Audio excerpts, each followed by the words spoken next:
2 వచనాలు అటు పక్కన చదువుకున్నాం. 1-2 వచనాలు కలిపి చదువుకున్నా. హెబ్రీ పత్రిక 11వ అధ్యాయం 1-2 వచనాలు. విశ్వాసమున నిరీక్షింపబడి వాడి యొక్క నిజ స్వరూపమును అదృశ్యమైన రుజువునై ఉన్నది. దాన్ని బట్టి అందరూ సాక్ష్యం పొందిరి. ప్రపంచంలో దేవుని వాక్య నిర్మాణమైనది. అందరి బట్టి దృశ్యమైన కనబడ పదార్థం లేకపోలేదని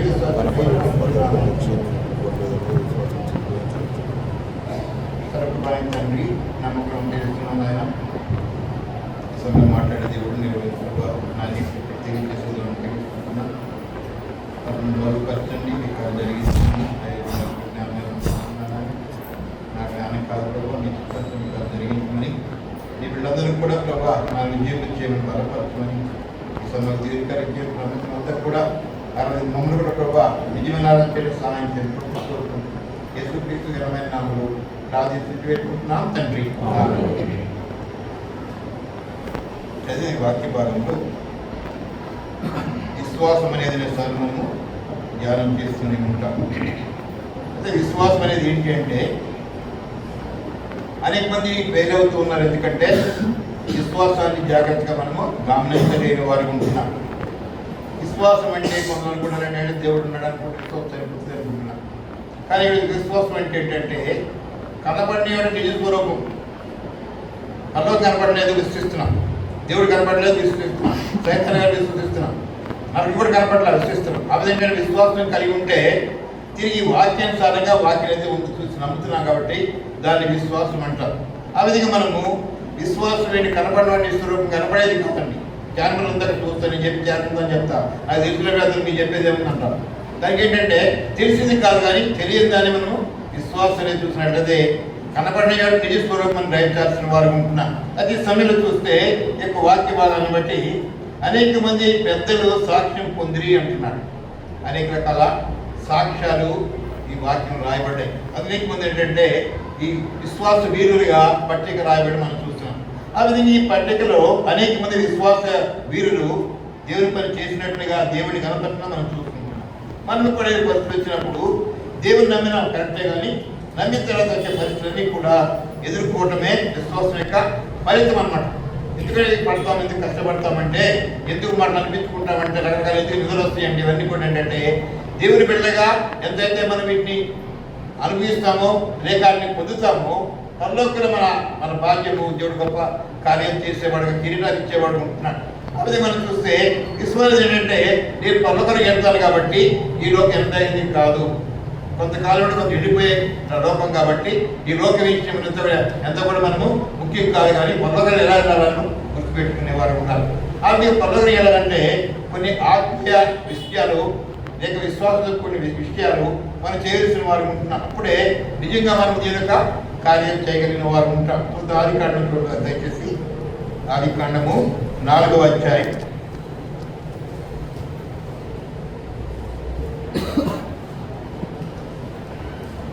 1వ వచనం చూద్దాం.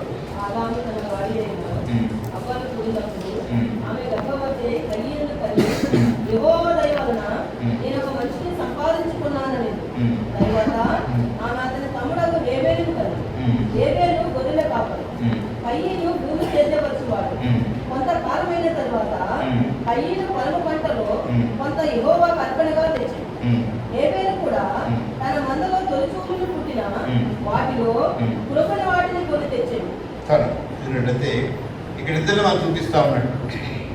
కయీను హేబెలు ఇద్దరు అన్నదమ్ములే, రక్త సంబంధికులు. అయినా కూడా ఇక ఇద్దరిలో కూడా తేడా కనపడినట్టు మనం చూస్తాం.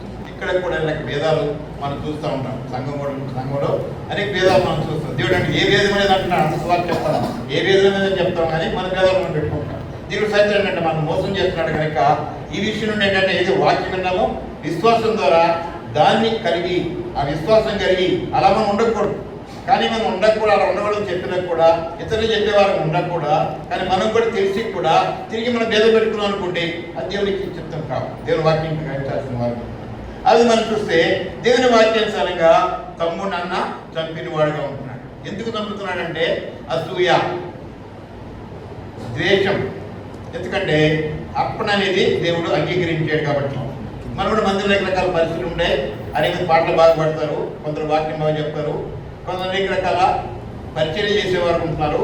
కొందరు చేయలేని వారు ఏంటంటే వాళ్ళు అసూయపడేవారు ఉంటారు. అమ్మో చేస్తున్నారు, అంత వాళ్ళు చేస్తున్నారు, అంత గొప్ప వాళ్ళు అనుకుంటున్నారు, నేను చేయడమే ఏంటి వాళ్ళే చేయాలన్నా అట్లా కాదండి. ఏది కూడా మనం కల్పించుకొని చేసుకుంటుంది, కానీ చేసేవాళ్ళ గురించి లేదా పాడేవాళ్ళ గురించి బాధ్యతలు కొడుతుంటే ఎక్కువ అసలు పెడుతూ ఉంటారు. ఇవన్నీ కూడా ఏంటంటే సంఘాల్లో ఉన్నాయి, జరుగుతున్నాయి. ఏంటంటే ఏ విషయంలో కూడా నేను కూడా నేర్చుకోవాలి, నేను కూడా పనిచేయాలని ఉంటుంది, కానీ ఎవరిని వేరే వాళ్ళని చూసి అసూయ పడే వాళ్ళని ఉండకూడదు. ఒక మాట చదువుతుంటారు 2వ తిమోతి పత్రిక 2వ తిమోతి పత్రిక 3వ అధ్యాయం 3వ వచనం చూడండి.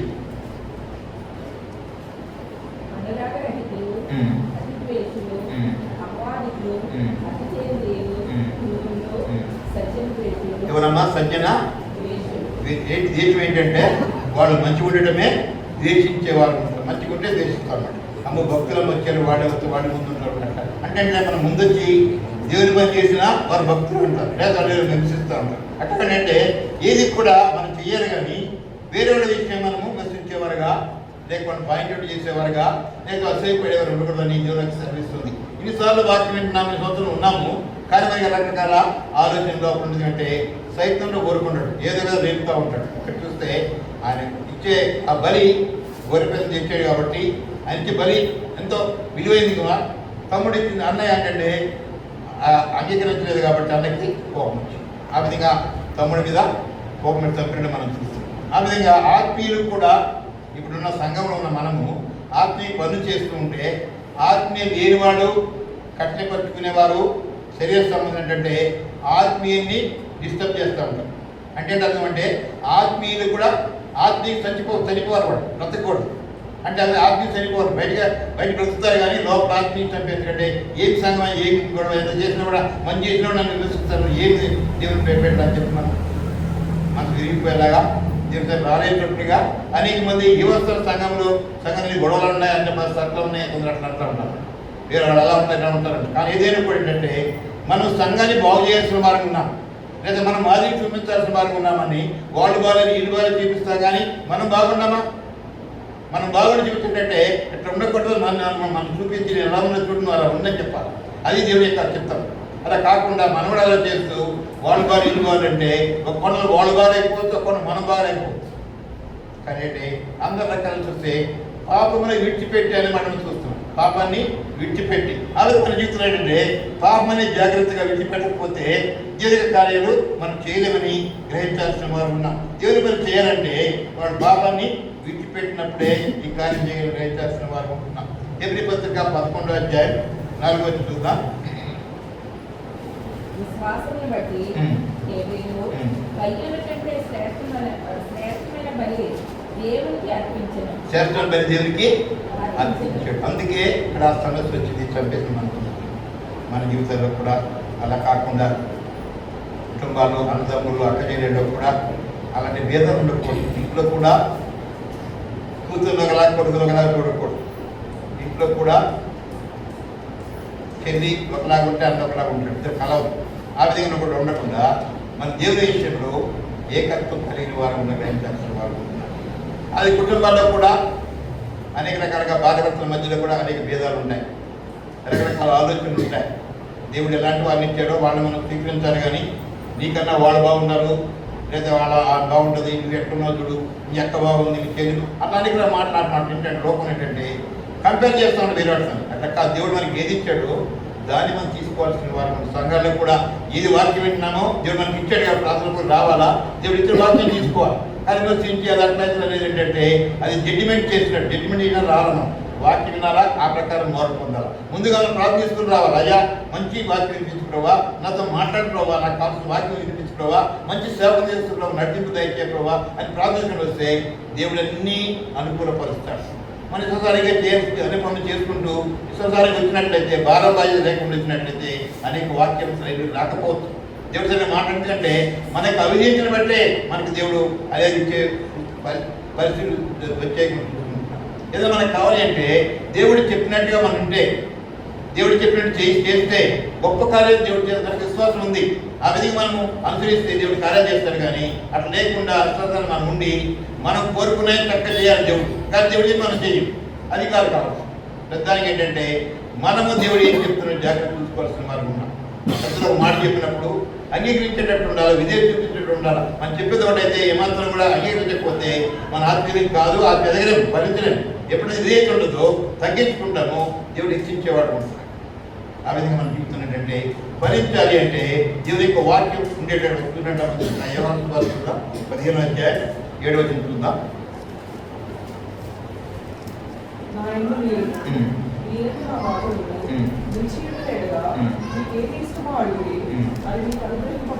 అనేకసారి ప్రార్థన చేస్తాం, ఇది కావాలి అది కావాలని, మంచిదే చేస్తాం, కానీ కండిషన్ ఉంది అక్కడ.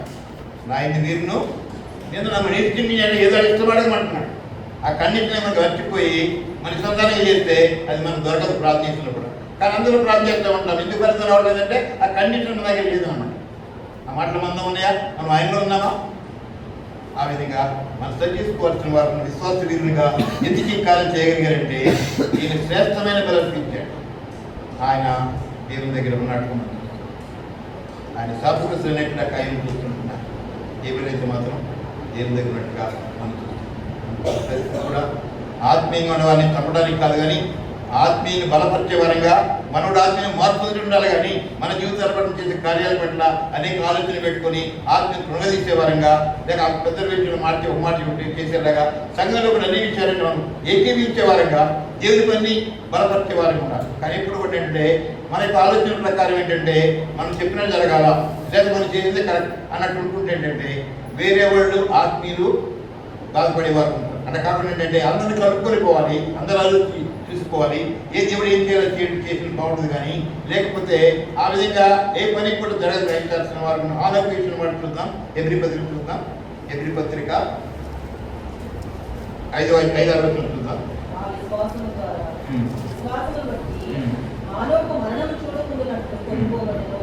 చూస్తే ఆమెకు మరణం చూడకుండా విశ్వాసాన్ని బట్టి కొనుక్కోబడ్డాడు. ఈ లోకంలో ఎందుకు అలా కొనుక్కోబడ్డాడు, ఎందుకు మరణం చూడకుండా ఏంటంటే అప్పుడు ఆదికాండం చూద్దాం.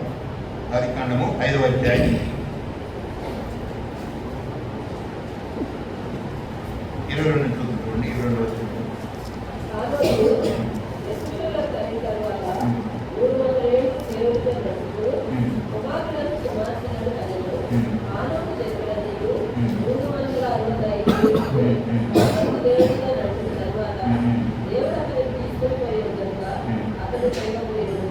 నడిచాడుండా 367 నడిచాడు.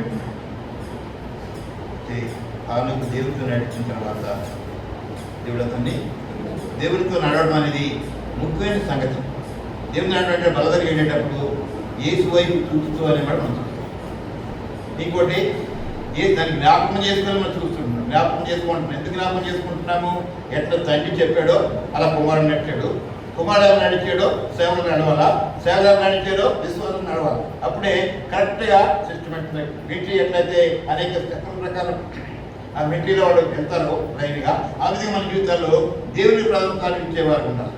తర్వాత యేసుక్రీస్తు తర్వాత మనం ఆ విధంగా మనం అన్ని కూడా మన దేవుని విషయంలో ఒక బాధ్యత కలిగిన వారంగా, భారం కలిగిన వారంగా చూసినట్లయితే అన్ని ఏళ్ళు ఆయన 367 ఏళ్ళు ఉంటున్నాడు.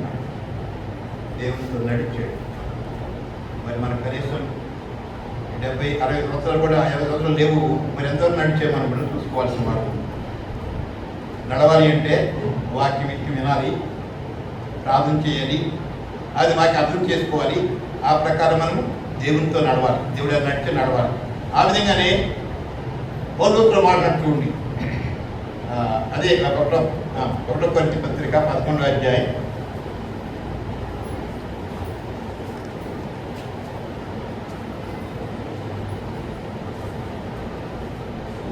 11 ఆయన చెప్తున్న తీసుకుని నడుచుకున్న ప్రకారం నడుచుకున్నాడు అంటున్నాడు. అనుకుని మీరు నడుచుకోండి అంటున్నాడు. ఎంత గొప్ప సాక్ష్యం అండి, ఎంత గొప్ప స్టేట్మెంట్ ఇస్తున్నాడు ఆయన. మన జీవితంలో అందరూ కూడా నేను నడుస్తున్నాను నిర్ణయం చెప్పేటట్లున్నా సంఘంలో చెప్పాలి, బయట కూడా చెప్పాలి. శుభాలు చెప్పినప్పుడు నేను ఎలాగో తెలుసు కదా, ఎలా ఉన్నా తెలుసు కదా, ఏ విధంగా తెలుసు కదా, దేవుళ్ళకి ఆస్తులు తెలుసు కదా, నడిపి తెలుసు కదా అని వాళ్ళకి చెప్పాలి. మన జీవితం చూస్తున్నారు అంతా బయట వాళ్ళు చూసినప్పుడు వాళ్ళు మారాలంటే మనము దేవుని చిత్తాన్ని నెరవేర్చే వరంగా, ఆ పద్ధతి లేక ఆ క్రమం చూపించే వరంగా సాక్ష్యం కలిగి ఉండడానికి ఇది ఒక సర్వీస్. ఆ విధంగా ఏంటంటే అలా నుండి దేవుని పని నడిచినప్పుడు మాత్రమే మనం యేసు వైపు చూసి అనమాట చూస్తాం. ఇక్కడ కూడా నన్ను జ్ఞాపకం చేసుకోమంటే ఏంటంటే ఆయన జ్ఞాపకం మర్చిపోతామని జ్ఞాపకం చేసుకోమని ఎలా నడిచాలో మీరు జ్ఞాపకం చేసుకోమని చెప్తున్నాడు. ఈ బలి ఎలా వచ్చింది, ఎలా రక్తం కార్చబడింది, ఎలా శరీరం గుర్తుపడి, ఎలా శరీరం అలా రకరకాల గాయాలు పొంది రక్తం కార్చబడింది జ్ఞాపకం చేసుకుని మన పాపం చేయకుండా ఉండడానికి దేవుడి యొక్క వాక్యాన్ని తెలియజేస్తూ ఉంటున్నాడు. పాపం విషయంలో చాలా విషయాలు పాపాన్ని మనం అసలు పాపం విడిచిపెట్టేస్తున్నాడు. కానీ పాపాల విషయంలో మనం ధ్యానం చేస్తున్నట్లయితే అనేక రకాల వాక్యాలు మనకి దేవుడు పొందుపరిచిన వాడు ఉంటున్నాడు. పాప విషయం కొందరికి తెలియదు, పాప నిర్వచనం ఏంటనేది తిరిగి గ్రహించాల్సిన వారు ఉంటున్నాడు. చూడండి ఒకసారి 1వ యోహాను పత్రిక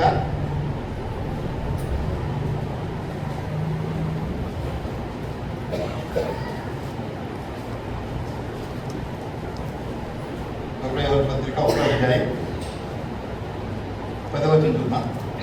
మనము పాపం చేయలేదని చెప్పుకుని ఎడల ఆయనను అబద్ధముగా చేయవారు చూస్తే మనం చెప్తుంటే పాపం చేయలేదని చెప్పుకుంటే ఆ విధంగా మనం పాపం చేసేవారు.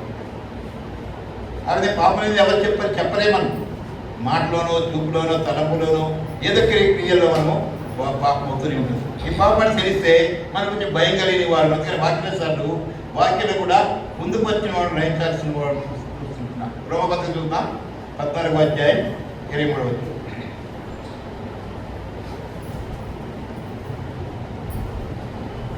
రోమపత్రిక 14వ అధ్యాయం 23వ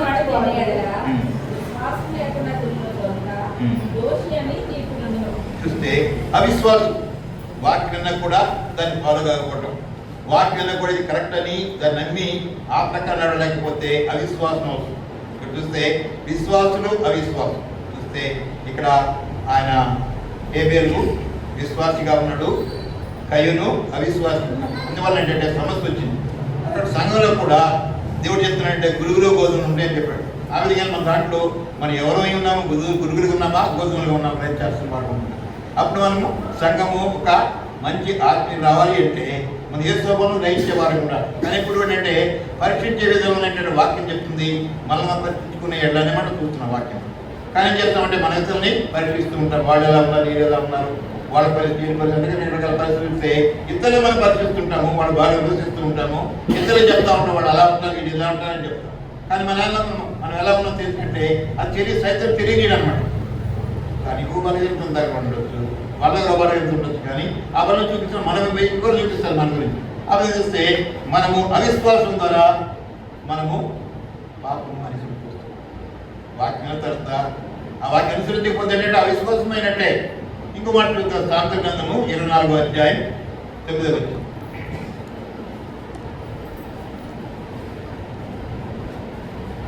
వచ్చిన పాపము అభాసకులు నరులకు తెలియదు. 24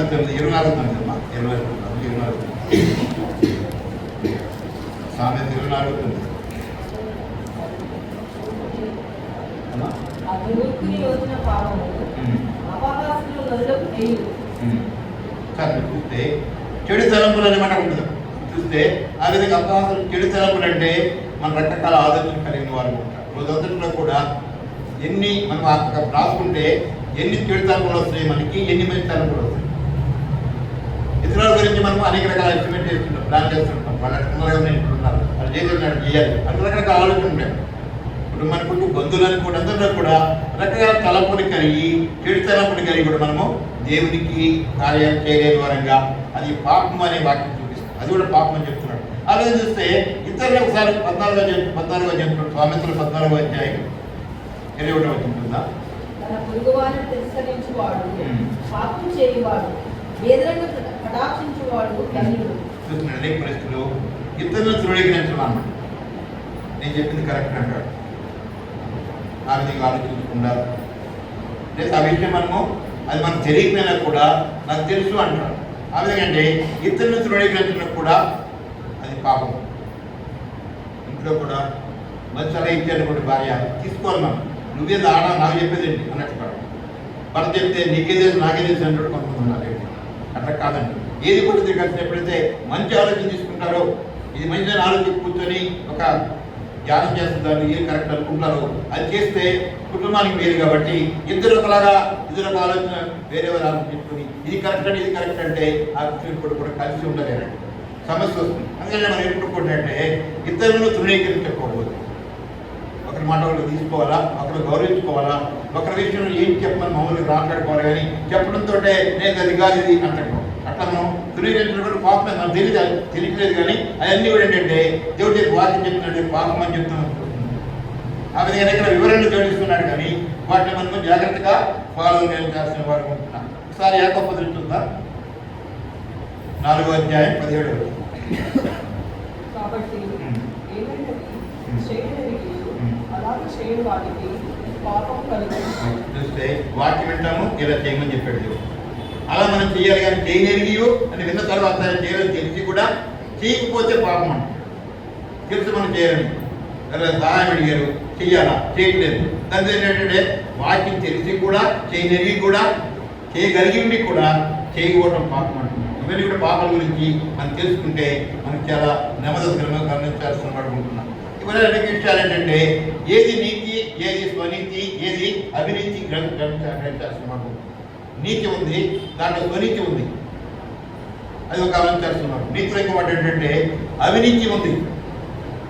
3 రకాల పనులు మనం చూస్తాం. నీతి, నీతి, ఇంకోటి ఏంటంటే అవినీతి. నీతి, అవినీతి జ్ఞానం గమనించాల్సిన వాడు.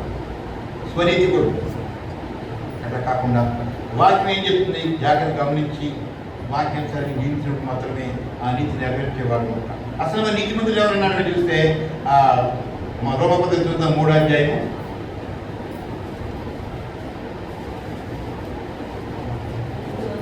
నీతి మంత్రులు లేడు,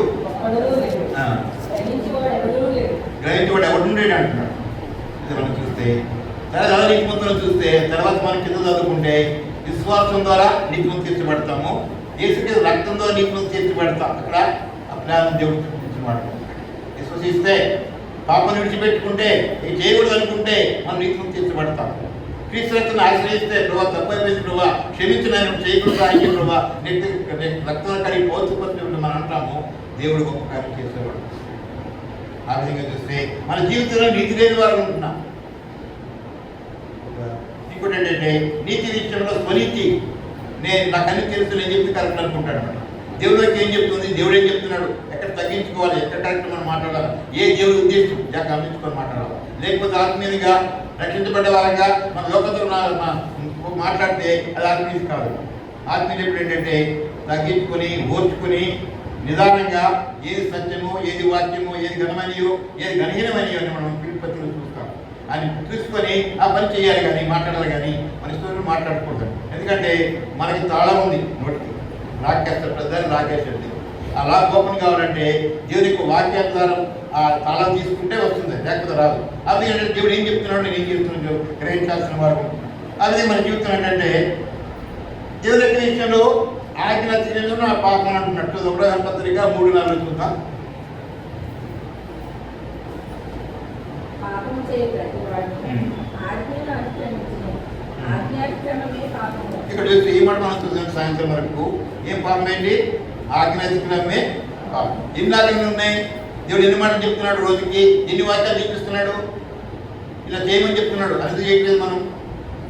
అదేంటంటే ఆజ్ఞ, దేవుని యొక్క కట్టడ, దేవుని యొక్క నియమం, దేవుడి ఇచ్చిన వాక్య భాగాలు బట్టి విని కూడా తిరిగి మళ్ళా మనం ఎగ్నెస్ట్ చేస్తే ఆజ్ఞ అతిక్రమమే పాపం. పాపం అంటే ఏదో అనుకుంటా, మనం ఏదో పాపం విచారం చేస్తే, తాగుడు తాగితే, నేను దొంగతనం చేస్తే ఇవి అనుకుంటా. కానీ ఇలాంటివి మనకు తెలియదు పాపం అనేది.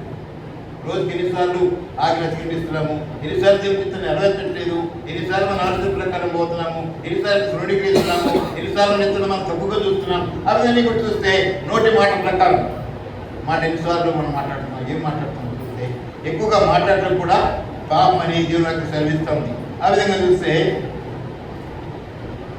ఒకసారి సామెతలు చూద్దాం. సామెత గ్రంథం 10వ అధ్యాయం 19వ వచనం. విస్తారమైన మాటలలో దోషమున్న మాటలు తన పెదవులను మూసుకున్నవాడు బుద్ధిమంతుడు. చూస్తే జాగ్రత్తగా పెదవుల్ని మూసుకోవాలి, కాపాడుకోవాలి. సరిగా మాట్లాడినప్పుడు తెలుసాను లేకపోతే నాకు జ్ఞానం ఉంది, నాకు వాక్శక్తి ఉంది, నేను చదువుకున్నాను, నేను ఏమైనా మాట్లాడగలను, నాకు అన్నీ తెలుసు అనుకుంటే అది కరెక్ట్ కాదు. దేవుడు పెద్దానికి ఏంటంటే వాక్యం ఇచ్చాడు కాబట్టి విస్తరించి మాట్లాడుకోండి, ఎక్కువ మాట్లాడకూడదు. ఎంతవరకు మాట్లాడాలి అంతవరకే మాట్లాడు. ప్రాంతంలో కూడా కొన్ని వర్డ్స్ మనకు అవసరం. నేను ఈ చేయకుండా చేస్తాను, సందర్భానుసారం చేయం, వాటిని నేను ఇలా కలిపి చెప్తా ఉన్నాను, కలిపి చేస్తాను. టైం అంతా తీసుకుంటా ఉండదు.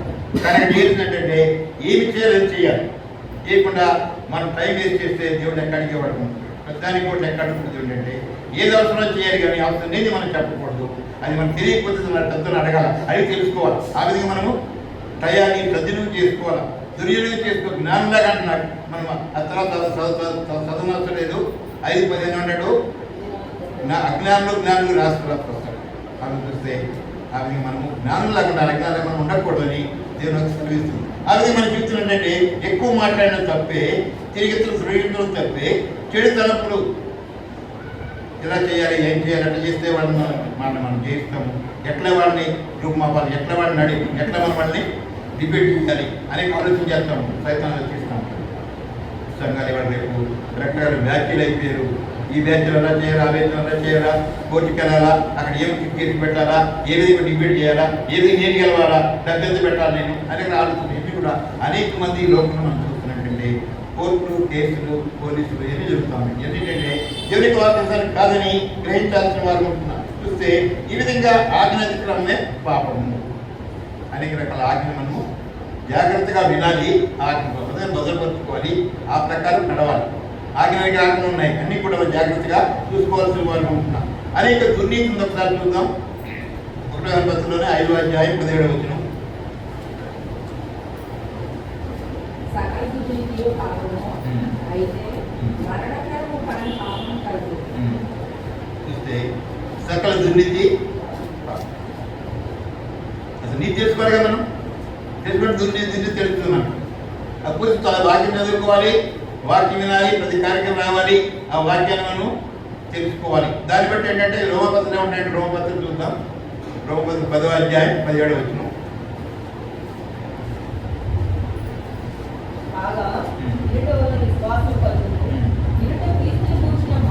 విరుట క్రీస్తుని మాట వలన కలుగునంటున్నాడు. విశ్వాసం కావాలంటే క్రీస్తు మాటల ద్వారా విశ్వాసం వస్తుంది. గమనించాల్సిన మాట. అలా లేకుండా మనము ఇష్టంగా వర్తించడానికి వినాలి.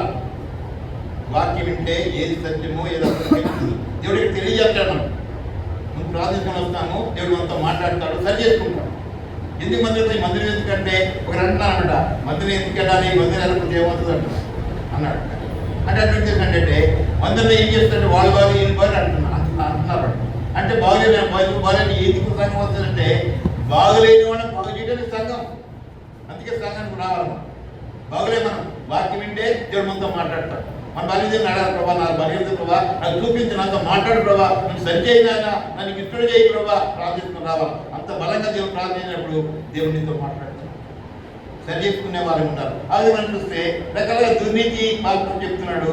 ఆ విధంగా మనకి ఏది విశ్వాసం ఉందో వాక్యం అంటున్నామో, ఈ వాక్యాన్ని అనుసరించకపోతే, వాక్యాన్ని జీవించకపోతే అది పాపం గ్రహించాల్సిన వాళ్ళు. విశ్వాసం మూలం కానిది రోమపత్రిక 14వ అధ్యాయం 33వ వచనం.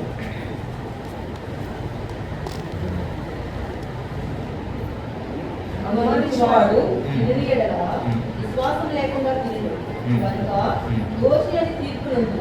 విశ్వాసము అనేది ఏదో అది పాపం. చూస్తే విశ్వాసం మూలంగా కాదేదో అది పాపం అంటున్నాడు. ఈరోజు విశ్వాసం ధ్యానం చేస్తున్నాం. ఏది విశ్వాసం ఉందో దాని ప్రకారం మనం జీవిస్తాం. విశ్వాసం అనుకున్నాం శ్వాస లాంటిది. విశ్వాసం లేకపోతే శ్వాసలు ఆగిపోయినట్టు. విశ్వాసాన్ని మనం చూసుకుంటే ఈ విధంగా మనం చూస్తే విశ్వాసం మూలం కానిది పాపము అంటున్నాడు. అనేక మంది చేస్తాము. దేవుడు అలా చెప్పాడా, చేయమని చెప్పాడా, దేవుడిని మాట్లాడమని చెప్పాడా, దేవుడు ఉండమని చెప్పాడా, జాగ్రత్త అవన్నీ కూడా మనం ధ్యానం చేసుకోవాలి. వాక్యం ఎప్పుడైతే అలా ఉంటామో ఇతరులతో జాగ్రత్తగా మాట్లాడతాం. ఇతరులు మనము వాళ్ళు చదివించే వారంగా, ఇతరులు మనము ఉద్దేశపరిచే వారంగా, జ్ఞానం అని చెప్పేవారు దేవుని వాక్యాన్ని చెప్తుంది. ఇలా మార్పు పొందాలి, చేయకూడదన్నా, ఇలా చేయాలి బ్రదర్ అని మనం చెప్పాల్సిన వారు ఉన్నారు. మనతో చెప్పించుకునే వారు కూడా మీరు చెప్తారు. అలా చేస్తే మనకు తెలియకపోయినా కూడా తెలిసినట్టుగా మనం యాక్ట్ చేస్తాం.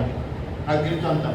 కానీ చూస్తే అది దేవుని చిత్రం కాదు. కానీ దేవుని చిత్రానుసారం ఏంటంటే విశ్వాసం మూలము కాకపోతే ఏదో వాక్యం వింటున్నామో చదువుతున్నామో ఆ ప్రకారం అడగకపోతే మనం అవిశ్వాసం ప్రయత్నించాల్సిన వాళ్ళు.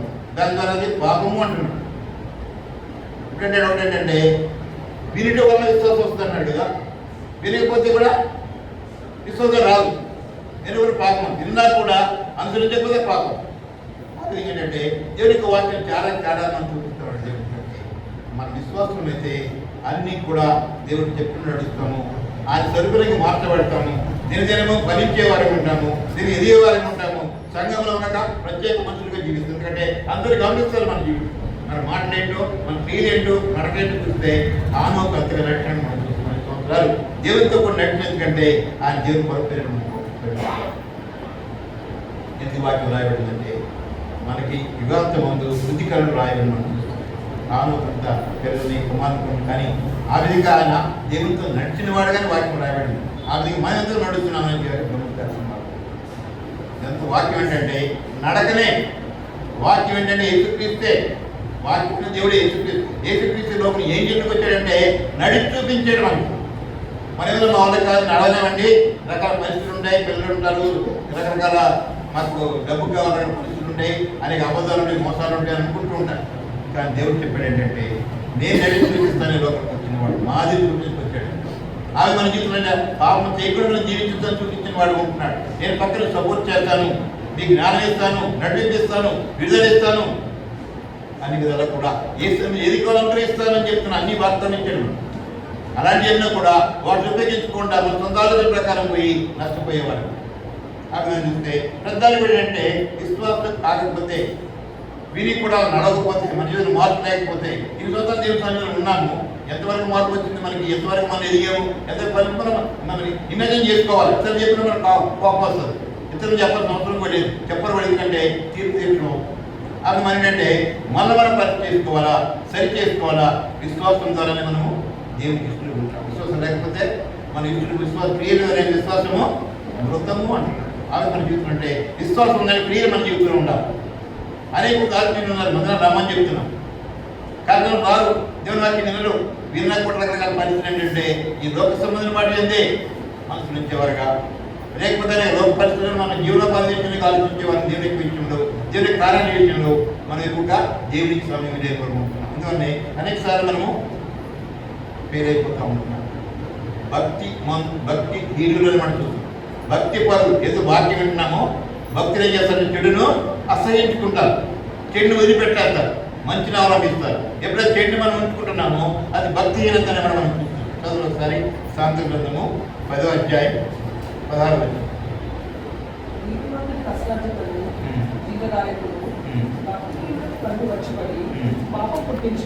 భక్తిహీన వచ్చబడి ఏంటంటే పాపం పుట్టించు, దేవుని దగ్గరికి రాకుండా, దేవుడి గారు పాల్గొనకుండా, రకరకాల పనులు, లోక పనులు, లోక కార్యక్రమాలు మనం పాల్గొంటూ ఎక్కువ దానికి టైం ఇస్తుంటాము. దేవుని టైం ఇదేమో, వాక్యం వినలేము, వాక్యం ఎదిగే పరిస్థితి ఉండదు. ఈ సంవత్సరంలో ఏంటంటే ఎప్పుడో ఒకసారి టైం పెట్టి వస్తామో లేనప్పుడు లేదు. అట్లా కాకుండా ఉంటే ఆ దేవుని క్రమం గ్రహించాల్సిన వారు ఉంటుంది. ఆ విధంగా భక్తిహీనుడికి వచ్చబడి లేక సంపాదన, లేకపోతే భక్తిహీనుడే అనేక రకాల డబ్బు సంపాదిస్తూ ఉంటారు లోకంలో. దేవుని దానికి రాకుండా అక్కడ పనులు చేస్తారు బయట. దాని ఏంటంటే డబ్బు వస్తుంది. ఆ దేవునికి ఇష్టమైనది గ్రహించాల్సిన వారు, దేవుని చిత్తానుసారంగా, దేవుని దేశానుసారంగా మనకు కొంచెమైన చాలు దేవుడితో నడిపించేవాడుగా, జీవించేవాడు ఉంటాడు. కానీ ఇష్టాలను సంపాదించినప్పుడు కూడా దేవుని చిత్తం కాకపోతే, దేవుని ఆశీర్వాదం లేకపోతే తొందరగా ఖర్చు అయిపోతే డబ్బు కనబడుతుంది. కానీ కొంచెం అంతగా మాయమైపోయారు. ఆ విధంగా మనం మాయమైపోతాం. ఆ విధంగానే భక్తి చూస్తున్నట్లయితే దేవుని ఎందుకు వస్తున్నామంటే భక్తి పొందడానికి వచ్చినాం, చెడు నుంచి వస్తున్నాం. ఏ చెడు ఉందో అది తెలుసుకొని దాన్ని విడిచిపెట్టుకోవాలి. విడిచిపెట్టుకొని ఏ దేవుడు చెప్తున్నాడో దాని మీద నిలుపుకోవాలి. అవన్నీ కూడా ప్రార్థన ఎంత అవసరం. 1వ సమయం గ్రంథం చూద్దాం. 1వ సమయం గ్రంథం 12వ అధ్యాయం 23వ వచనం.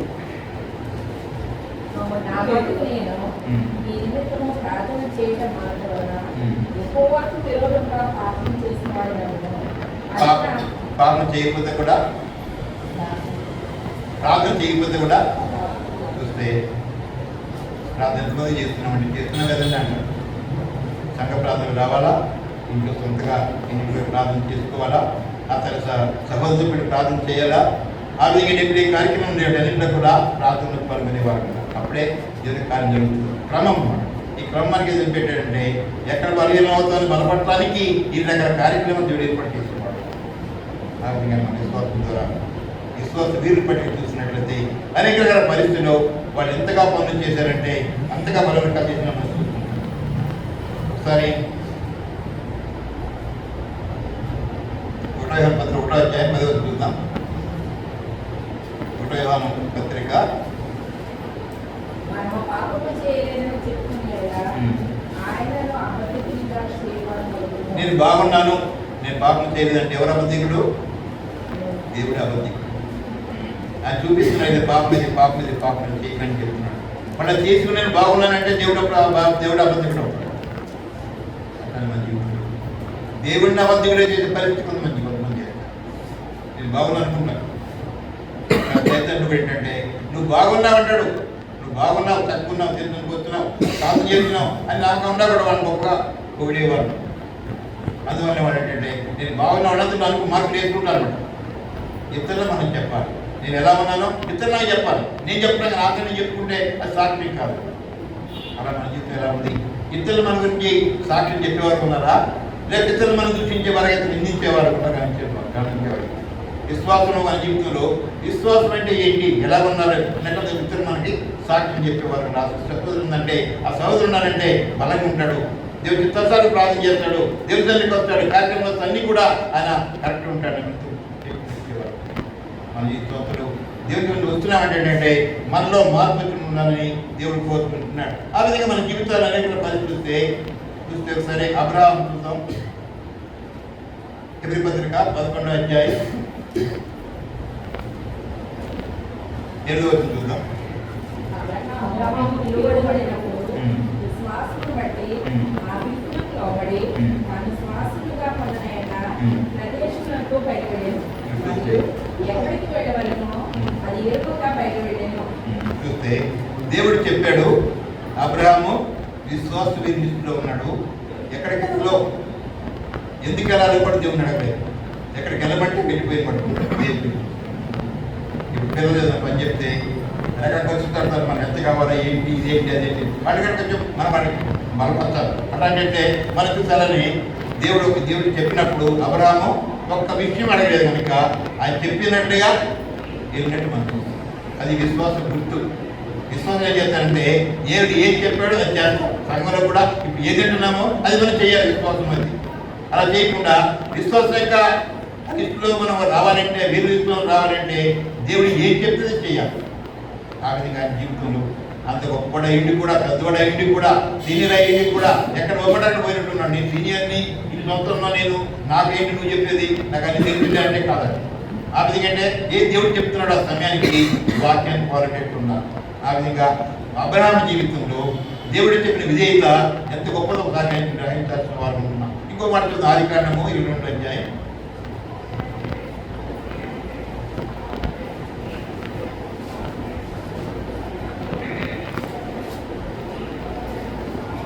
1 నుంచి చూద్దాం. 1 ఆ సంగతులు జరిగిన తర్వాత దేవుడు అబ్రహామును పరిశోధించాడు. ఏం చేశాడు? అబ్రహామును పరిశోధించాడు. మన కూడా చూస్తూ ఉంటాడు. ఇప్పుడు ఎవరెవరు చూస్తూ ఉంటాడు, ఎప్పుడు చూస్తూ ఉంటాడు. ఆయనకి ఎలా అంటారంటే పాపం లేని వారుగా, చెడు లేని వారుగా ఎప్పుడు సరి చేసుకుంటా ఉంటే దేవుడి కనికరాన్ని పొందుతాం. కానీ చెడుని అలా దాచిపెట్టుకుంటా ఉంటే, ఆ రోజున భద్రపరుచుకుంటా ఉంటే దేవుడి గట్ట స్థానం ఉండదు. ఈ దేవుని ఆలయం దేవుడు ఇక్కడ ఉండాలా, దేవుని వాక్యం ఉండాలా. ఎప్పుడైతే దేవుని ఆలయం దేవుని వాక్యం ఉండదో దేవుడు ఎక్కడ ఉన్నాడు. ఉండకపోతే సదా ప్రవర్తిస్తాం, సైతానుడు వస్తాడనమాట. అక్కడ జరిగింది ఏంటి? సైతానుడు ఆదామును మోసం చేసి పాపం చేయించి వాళ్ళ హృదయంలో ఆత్మీయ చనిపోయేలాగా చేసి సైతానుడు ఆగిపోయేది హృదయాన్ని. వాళ్ళు సైతానుడు చెప్తే వాళ్ళు చేశారు. అంటే ఆత్మీయంగా చనిపోయారు, శరీరం జీవిస్తున్నారు కాబట్టి నష్టపోయిన వారుగా శాపగ్రస్తున్నాం. మనం కూడా వాక్యం తర్వాత ఆ ప్రకారం నడపదు శాపం మిగులుతుంది మనకి. అందుకని శాపగ్రస్తులు కాకుండా దేవుని జీవనాశం పొందడానికి దేవుని వాక్యాన్ని విశ్వాసం అంగీకరించి ఆ ప్రకారం నడవాలని దేవుని వాక్యం సెలవిస్తుంది. అక్కిందమ్మా ఆయన అబ్రహామా అని పిలువగా అతడు చిత్తం ప్రభువా అని. అప్పుడు ఆయన నీకు ఒక్కడైన నీ కుమారుని అనగా నీవు ప్రేమించి ఇస్సాకును తీసుకుని మోరియా దేశమునకు వెళ్ళి అక్కడ నేను నీతో చెప్పుకో మీద దహన బలిగా అతన్ని అర్పించమని చెప్పాడు. చాలు, ఇది మనకు తెలిసిన విషయమే. ఆ విధంగా ఇస్సాకుని బలి చేయాలంటే ఆయన కుమారుని తీసుకుని వెళ్ళాడు. పన్నెండు చెప్పాడంటే మేము తిరిగి వస్తాం. మనం ఉద్దేశం ఏంటంటే ఎంత విశ్వాసం చూడండి, దేవుడు నా కుమారుని తీసుకోవడం ఆ విశ్వాసం. దేవుడు కూడా అన్యాయుడు కాదు. దేవుడు ఆయన విశ్వాసాన్ని చూశాడు. చంపడానికి కత్తెచ్చాడు. కొడుకు చంపినప్పుడు చంపడానికి మొదలుపెట్టినప్పుడు దేవుడు ఆగని చెప్పాడు. విశ్వాసానికి గుర్తుగా దేవునికి మాట వినడానికి కొంత కుమారుడికి కూడా ఒక్కనే కుమారుడు అది వృద్ధాప్యనిచ్చాడు. ఎంతో ప్రేమ ఉంటుంది వృద్ధాప్యమైన కుమారుడు. అలాంటి పరిస్థితులన్నీ కూడా ఏమి లెక్క చేయకుండా దేవుడి మాటకి స్థానం ఇచ్చాడు కనుక ఆయన జీవించబడడం మనం చూస్తాం. అక్కడ విశ్వాసం అంటే ఏంటంటే దేవుడు ఏం చెప్పాడు, ఎన్ని పరిస్థితులు వచ్చినా, ఎన్ని ఆటంకాలు వచ్చినా, ఎంత పరిస్థితి వచ్చినా కూడా నా కొడుకు సొంత కొడుకు దేవుడు ఈకిచ్చాడు. అప్పుడు తిరిగి దేవుడు అడగచ్చు, ఏం దేవుడు అయ్యా నువ్వు నాకు ఈకిచ్చావు మళ్ళీ అడుగుతున్నావు అని అడగచ్చు. లోపల అడగడు ఉండాలి. అట్లా కాకుండా దేవుడు ఎదురుతుందో ఇచ్చేవారు మన ఇంకోసారి ఇస్తాడు ఆయన. అవి చూస్తే దేవుడు ఎప్పుడు నేర్చుడు కాదు కనుక ఏ సమయంలో ఏది కావాలో అది మనము ఇచ్చేవారు అంటారు. అంతేనా కుమారుడు సిద్ధపడ్డాడు కానీ కుమారుడు మాత్రం అయినా తీసుకునే తిరిగి మన వాపసే కుమారుడు ఇచ్చాడు. వేరే అక్కడ పొట్టేలు ఇచ్చాడు. అందుకని దేవుడి రకరకాల పరిస్థితి విశ్వాసం ద్వారా ఆయన పరిశోధించడం మనం చూస్తున్నాం. ఈరోజు కూడా బలం సమీపించబడేటప్పుడు మనం పరీక్షించుకొని దేవుడికి సరిపిస్తాం. పరీక్షించుకోవాలి, సరి చేసుకోవాలి. అప్పుడే బలంగా చేయలేదు. ఎందుకంటే అది పరిశుద్ధమైన బల్ల. దాని విషయంలో జరుగుతూ ప్రయాసపడి పాపం చేయకుండా పాపం లేనివాడిగా ఆయన నోటి ఏ కపటం లేదు, ఏ పాపం దగ్గర లేదు. అలాంటి దేవుడు తన గుర్తిగా చేసుకుని మన నిమిత్తం పటానికి పాటలు పడి ఎన్ని గుద్దినా కొట్టినా ఉమ్మేసినా కూడా, చూడాలతో కొట్టినా కూడా, స్టేళ్ళు కొట్టినా కూడా ఎంత మాత్రం కూడా ఆయన యొక్క మాట అనలేదు. ఏమాత్రం మీరు ఏ బుద్ధి లేని వాడు అనలేదు. నేను కరెక్ట్ ఉన్నాను కదా, నాకు ఎందుకు చేస్తున్నాను లేదు. అదంతే లేఖనాల ప్రకారం. ఈ లోపల జీవించే మనం కూడా నిందలమాలు వస్తాయి కాదు తప్ప ఎవరు మనం ఎంచుకోరండి. ఈ లోపల చాలా బాగున్నాను, మంచోడు ఎవరు అన్నాడు. ఎప్పుడైతే మనకి ఏంటంటే మంచోడు అంటున్నారు అనలేదు, అమ్మాయి బాగుంటుంది, నేను మంచోడు కదా నన్ను అంటున్నాను అంటారు. కానీ ఖచ్చితంగా అదే దేవుని పెట్టకుండా కూడా నువ్వు లోకేం చేస్తాను, నేను మంచోడు కాదు మంచిదని కదా అంటారు. కానీ మంచిదని ఎవరు అన్నారు. అది మనకి ఏంటంటే దేవుడు నేర్పే సత్యం. ఆ విధంగా ఎవరేమన్నా నిందించినా అవమానించినా ఓర్చుకోవాలి, తగ్గించుకోవాలి. దేవుడి చెప్పిన మాట ప్రకారం మనం దేవుడిని తగ్గించుకోవాలి. నువ్వు చెప్పేప్పుడు ప్రకారం నేను చేస్తాను. అప్పుడు దేవుడు గొప్ప కార్యం చేశాడు. అయితే మన దేవుడి విషయంలో అబ్రహాము సొంత కుమారుణ్ణి, లేఖలేఖ కుమారుణ్ణి ఆయన విశ్వాసాన్ని రుజువు చేశాడు. దేవుడే నాకు విశ్వాసం, దేవుడి విశ్వాసం ఉంది, దేవుడే నాకు మెయిన్ నా కుమారుడు కదా అనుకున్నాడు. అది మనం అనేక పనులు, మన పిల్లలు, కుటుంబాలు అది మీరు అనుకుంటా ఉంటాం. కానీ దేవుని పని మనం ప్రథమ వీడియో ద్వారా ఆ పన్నెండుకన్నా కూడా అడ్జస్ట్ చేసుకొని దేవుని పని చేయడానికి మనం ఎలాంటి చేసుకోవాల్సిన వారు, పని చేయవలసిన వారు. ఆ విధంగా అనేక మందిని కష్టపడతా ఉంది, అనేక సవాళ్ళు సమర్పించుకొని పనిచేస్తూ ఉన్నారు. అన్ని కూడా ఏంటంటే దేవుడు చూస్తున్నాడు, పని చూస్తాడు.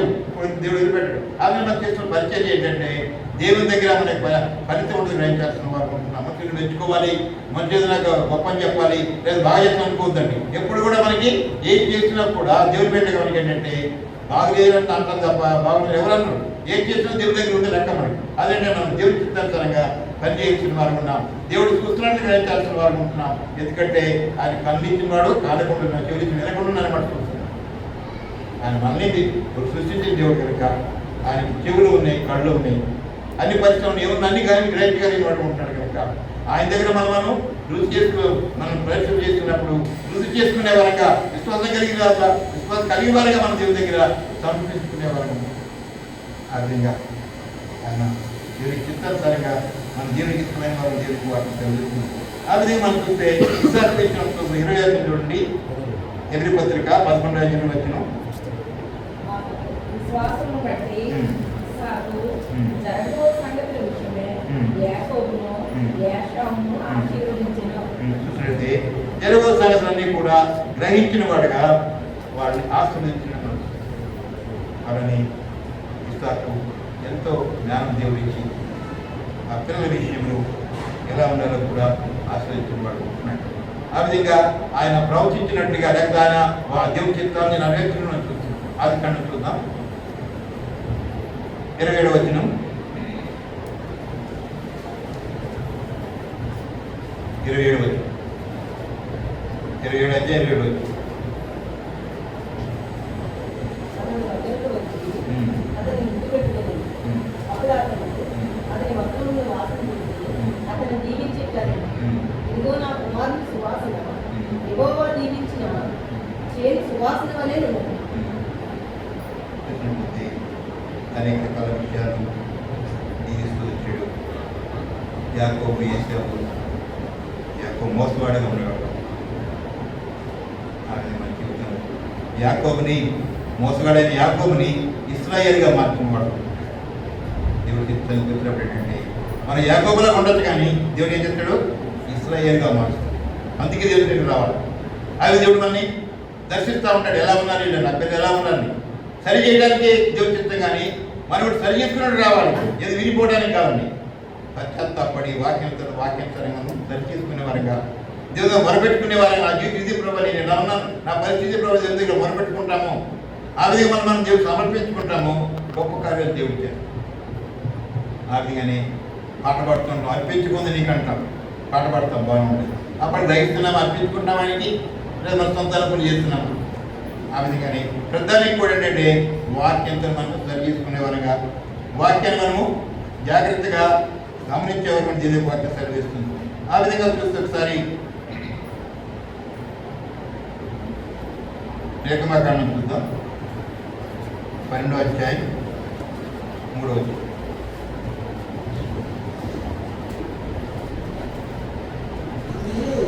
ఇశ్రాయేలు సర్వ సమాజంలో ఈ నెల నెక్స్ట్ నాడు వాళ్ళు తమ కుటుంబుల లెక్క చిన్న ఒక్కొక్కడు గొర్రెలనైనను మేకలనైనను ప్రతి ఇంటికి ఒక గొర్రెలనైనను ఒక మేకలనైనను తీసుకోవలేము. తర్వాత పస్కా గురించి ఆచరణ. ఈ విధంగా మోషే పస్కాను మొదలుపెట్టాడు. ఆ విధంగానే ఇక దారుణానికైతే రక్తం ఉండదో వాళ్ళకి విడుదల కలిగి మనం చూస్తాం. శాపను విడుదల కోసం మనం చూస్తాం. ఆ రక్తం ఏంటంటే దేవునికి యేసుక్రీస్తు రక్తం ద్వారా మన బౌద్ధులుగా పరిస్థితి మార్చబడడానికి ఆ గుర్తు మన దగ్గర ఉన్నప్పుడు, మార్పు పొందినప్పుడు దేవుడు కనిపించేవాడు ఉంటున్నాడు. లేకుంటే బలలో చేయకుండా మన సొంత కార్యాలు తప్పిపోతున్న దూరం అయిపోతే అలా దూరం అయిపోతాం. సరి చేసుకునే వారంగా, తిరిగి రక్తం ద్వారా కడగబడే వారంగా, తిరిగి రక్తం ద్వారా ఆశ్రయించి బలలో ప్రవేశించినప్పుడు గొప్ప కార్యాలు దేవుడు చేసేవాడు ఉంటున్నాడు. నిర్మకాండం 2వ అధ్యాయం 2వ వచనం చూద్దాం.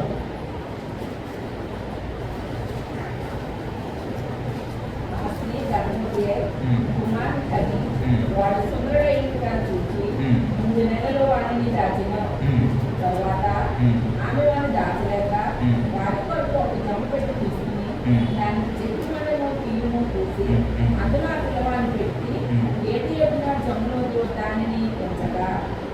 చూస్తే మోషే విషయంలో అక్కడ దేవుడు ప్లాన్ మనం చూస్తాం. ఏమాత్రం ఎదురుకుండా డిస్టర్బెన్స్ లేకుండా తీర్పు వేయబడి అక్కడ ఆయన రక్షించబడ్డాడు. మనం అలా దేవుడు ఏర్పడ్డ మనం ఉంటే దేవుడు అన్ని కార్యాలు చేస్తాడు, మనం కాపాడుతాడు, మనం రక్షించేవాడు ఉంటున్నాడు. అదే మనం దేవుని విషయంలో మనం దేవుడి సంకల్పం ఏర్పాటు చేయబడ్డా కాబట్టి దేవుడు తన కార్యాలు చేస్తాడు. కానీ మనమైతే మన కార్యాలు మనం చేయాలి, దేవుడికి ఇష్టం ఉండాలి. అప్పుడే దేవుడి కార్యాలు చేసేవాడు. ఆ విధంగానే వాళ్ళు సమీపించిపోయేటప్పుడు మన జీవితాన్ని పరీక్షించుకుంటే అది ఎలాంటి ఉండేదో జాగ్రత్త అంటే పరీక్షించుకొని మనము తప్పు ఎక్కడుందో, పొరపాటు ఎక్కడుందో, చెడు ఎక్కడుందో సరి చేసుకునే వారు ఉండాలి. తలంపులో, మాటలో, వినుట్లో, లేక మనం ప్రవర్తించే దాంట్లో, ఇతరులు పరిగణించే దాంట్లో, లేక ఇతరులు మనం ప్రేమించే దాంట్లో అనేక రకాల విషయాలు మనం చూస్తున్నాం. ఒకరు ఎత్తించుకునే దాంట్లో ఎన్ని కూడా జాగ్రత్త చూసుకోవాల్సిన వారు. ఎన్ని కూడా అంటే పాపం అనేదాన్ని జాగ్రత్తగా చూపిస్తున్నాడు మనకి. అవిశ్వాసం ఉంటే కూడా అది పాపమే. వాక్యం ఏది కూడా ఉండకపోతే పాపమే. పాపం అంటే ఏదో పెద్ద పాపం అనుకుంటున్నా, కానీ చిన్న చిన్న వాటిలోనే పాపం అంటే మనం చూపిస్తూ ఉంటున్నాడు. పాపం యొక్క ఉద్దేశం మనం చూపిస్తూ ఉంటున్నాడు. ఇంకో మాట మనం చూద్దాం, చూడండి. ఆదికాండం 6వ అధ్యాయం 14. నీ కొరకు వాడిని చేసుకుని అరగపెట్టి ఒక వాడిని చేసి దానికి తీర్పు ఇక్కడ నోవాకు కూడా ధ్యానించాడు వాడిని తయారు చేయడానికి. ఆ విధంగా నోవాకు తన పిల్లలతో కూడా అందరూ సుమారు చెప్పినప్పుడు ఎవరో వినలేదు. ఆ విధంగానే వెయిట్ చేసి దేవుడు చెప్పినప్పుడు ఆయన దాన్ని తయారు చేశాడు. ఎంత భయంకర పరిస్థితి అని కూడా దాన్ని అన్నిటికీ కూడా తయారు చేసి నిలబెట్టాడు. ఆంధ్రప్రదేశ్లో ఉన్నారు, అంత వాతావరణం బాగానే ఉంది, పిచ్చోడా చేస్తున్నాడు, రకరకాల మాటలు అన్నారు, రకరకాల విమర్శించారు. ఆయనకు కూడా దేవుని మాట ప్రకారం ఆయన పని చేస్తూనే ఉన్నాడు. ఎవరు విమర్శించినా కూడా, ఎవరు తృణీకరించినా కూడా, పిచ్చోడన్నా కూడా ఆయన నెగ్లెక్ట్ చేయాలని ఆయన పని చేసుకుంటూ ఆ విధంగా వాడు తయారు చేసి దేవుడు చెప్పిన నీకు జంతువులు లోపల చేసుకొని ఆ ప్రకారం వాడి ద్వారా మన సృష్టి డెవలప్ అయ్యేలాగా వాడి కుటుంబం చేసిన మనం కూడా సంఘం అనే కుటుంబంలో అనేక మంది చేసుకునేలాగా, అనేక మంది చేసేలాగా, అనేక మంది రకరకాల స్వభావాలు కలిగిన వారు ఉండాలి. అందరూ కూడా అంటే కలుపుకొని పోయేవారుగా, వాళ్ళందరూ కలిసి కూడా మనం కలిసి ఏంటంటే దేవుని యొక్క ఓడల యొక్క సంఘంలో ఉండేవారంగా, పనిచేసేవారంగా, మార్పు పొందేవారు దేవుని యొక్క ఒకసారి అన్నీ కూడా, అన్ని జంతువులు కూడా ఆహారము, అన్ని జంతువులు వసవర్తి అన్నీ కూడా చేసిన మనం చూస్తాం. టైం టు టైం ఆహారం ఇచ్చినట్టు ఎంత పని అంటే అంత పని అన్ని జంతువులు ఉండటం అనేది. అయినా కూడా ఎంతో ఓపికతో ఓర్పుతో దేవుడి యొక్క మాట ప్రకారం పనిచేసిన మనం చూస్తాం. సంఘంలో కూడా పనిచేయని అనేక రకాల మనుషులు వస్తాయి, అనేక రకాల ఆటంకాలు వస్తాయి, అనేక మనుషులు మనం అంటారు. అన్నవాడు ఏంటంటే మన గురి ఏంటంటే దేవుడు చెప్పాడు మనం చేయాలి, దేవుడికి ఇప్పుడు మనం చేయాలి. దేవుడే మనకి ఆయన ఏంటంటే కూడా మంచి వచ్చినటువంటి మన జీవితం ఉండాలి. అట్లా మనం చేసుకుంటున్నప్పుడు దేవుడు గొప్ప కార్యాలు చేస్తూ ఉంటాడు. చూసినట్లయితే విశ్వాస లిస్టులో మనం కూడా వెళ్ళాలంటే మన జీవితం అనేక రకాల పరిస్థితులు వెళ్ళాల్సిన వారు. పాపం విడిచిపెట్టి అంటే ఏ పాపని జ్ఞానం చేసాం ఇవన్నీ కూడా పాపాన్ని విడిచిపెట్టంటే ఇలా మన జీవితం ఉండకూడదు. ఇలా ఉండకుండా మనం చెప్పిన మాట మన కార్యం దేవుడు ఇష్టంగా ఉండగా మనం పనులు చేసేవారు కూడా. వాళ్ళని సమీపించబడ్డప్పుడు యేసుక్రీస్తును జ్ఞాపకం చేసుకోవడం అంటే ఆయన ఎలా చేశాడో అలా మనం చేయబోతున్నాయి. అది నడవని చెప్తున్నాడు ఆయన. నడవలసిన వారు అనుకుంటున్నాను. ఆరోగ్యాలు అంటే అన్ని సంవత్సరాలు దేవుడు నడుస్తున్నాడు అనుకుంటున్నాడు. మనం కూడా దేవుడు నడవాలంటే ఈ వాక్యం తర్వాత మనలో ప్రవేశించిన తర్వాత మనం కూడా దేవుడితో నడవాల్సిన వారు అనుకుంటున్నాం. దేవుని మాట ప్రవర్తించాల్సిన వారు అనుకుంటున్నాం. దేవుని విమర్శించాల్సిన వారు అనుకుంటున్నాం. ఎన్నో వస్తాయి ఆటంకాలు, ఎన్నో మాటలు వస్తాయి, పరిస్థితులు వస్తాయి. ఈ మన కాదు కానీ వెనకొన్న మరిచి ముందున్న వాటి ఎగిరిపడేవారు, మన జీవితం సరిచేసుకునేవారు. ఇవన్నీ ఎలా వచ్చినాయో, ఎవరి ద్వారా వచ్చినాయి అంటే ఎవరు అన్నగా పరిచయం ఎవరు అన్నారో అన్ని కూడా దేవుడు చూస్తూ ఉంటాడు. దేవుడు ఎదిరిపడ్డాడు. అవి మనం చూసినట్లయితే దేవుడు ఎవరిని కూడా ఆయన పాపం ఏది చేస్తామో ఫలితం గ్రహించాల్సిన వారు సరి చేసుకుని మన ఇష్టంగా దేవుడి వేర్చేవారుగా ఆ బలం శ్రమించినప్పుడు వాళ్ళని మనం ప్రవేశించినప్పుడు వాళ్ళ ద్వారా మన నూతన శక్తి పొంది దేవుని యొక్క చిత్తాన్ని దానికి శరీరం జయించిందో మనం కూడా జయించాలి. ఎలా రక్తం పాపం లేకుండా ఉన్నదో మనం కూడా పాపం లేని వారు ఉండదు. అందుకే బలం సమీపించారు. కానీ బలం చూసుకుంటూ మన జీవితం చేసుకుంటూ ఉంటే ఉపయోగం లేదు. కానీ మన జీవితంలో మార్పు రావాలి. మన జీవితంలో దేవునికి కార్యాలను దేవునికి చిత్తానుసారం మనం చెయ్యాలి. అప్పుడే దేవుడు గొప్ప కార్యంలో చేసేవాడు అనుకుంటున్నాడు. ఈ వాక్యమైన తర్వాత మన జీవితం ఏంటంటే ఒక మార్పు మన జీవితం రావాలా, తిరిగి మనము దేవుడు వాక్యం ఎంతపడే వారికి ఉండాలి. దేవుడి తన వాక్యం దిగి